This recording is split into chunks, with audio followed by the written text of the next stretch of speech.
अब मुचकुंद महाराज, जब काल यवन ने आक्रमण किया मथुरा पर, तो एक साइड में काल यवन था और एक साइड में वो आने वाला था जरासंध। भगवान ने बलराम जी के साथ मीटिंग करके चर्चा करके निर्णय किया कि अब हम भागेंगे और मथुरा वासियों को द्वारका भेज देंगे, और फिर भगवान भागे और मुचकुंद महाराज को दर्शन देना चाहते थे।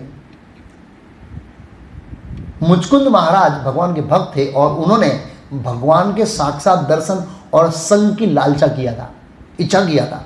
तो जब वो उस गुफा में भगवान गए और कालियावन जल के भस्म हो गया, तो उसके बाद जब जगे तो उन्होंने ऐसे पूछा, आप कौन है, आपका नाम क्या है, अता पता क्या है? तो उन्होंने बताया, मैं कौन से नाम बताऊँ, मेरे हजारों नाम है करोड़ों नाम है, कौन सा अता पता बताऊँ, मैं सर्वव्यापी हूँ। इस तरह से भगवान ने पहले मजाक किया, फिर बताया कि अभी इस युग में देवताओं की प्रार्थना करने पर वसुदेव के पुत्र के रूप में प्रकट हुआ हूँ, इसलिए मेरा नाम वासुदेव है। फिर कहा, हे मुचकुंद, आपने इच्छा किया था मेरे संग की, लेकिन मैं समझता हूं मेरे संग से ये ज्यादा महत्वपूर्ण है। श्रवणात, दर्शनात, ध्यानात, मई भाव अनुकीर्तनात्। मेरा श्रवण करो, जाके कीर्तन करो, अर्च विग्रह का दर्शन करो, इससे मेरे प्रति प्रेम उत्पन्न होगा।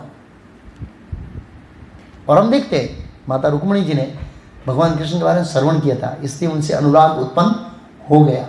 तो हम संसार में देखते हैं किसी व्यक्ति के साथ में रहने से उनका प्रभाव पता नहीं लगेगा, उसके बारे में सुनने से पता लगेगा। मान लो ऐसे एक बॉम्ब पड़ा है, सूत्री बॉम्ब, तो अगर जब तक उसके बारे में सुनेंगे नहीं तब तक उसका प्रभाव पता नहीं, इसके अंदर इतना प्रभाव है, इतने सब लोगों को मार सकता है।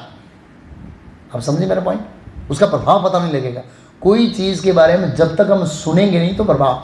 ऐसे ही भगवान से प्रेम उत्पन्न करने के लिए, भगवान से आसक्ति उत्पन्न करने के लिए भगवान ने सिस्टम बनाई है ये। और ये जो श्रवणाद, ध्यानात, दर्शनात, कीर्तनाद, ये सब कहाँ पर होगा? भक्तों के संग में। अगर भगवान के साथ प्रेम उत्पन्न करना है तो ये नवदा भक्ति, और नवदा भक्ति का अभ्यास भक्तों के सिवाय नहीं होगा।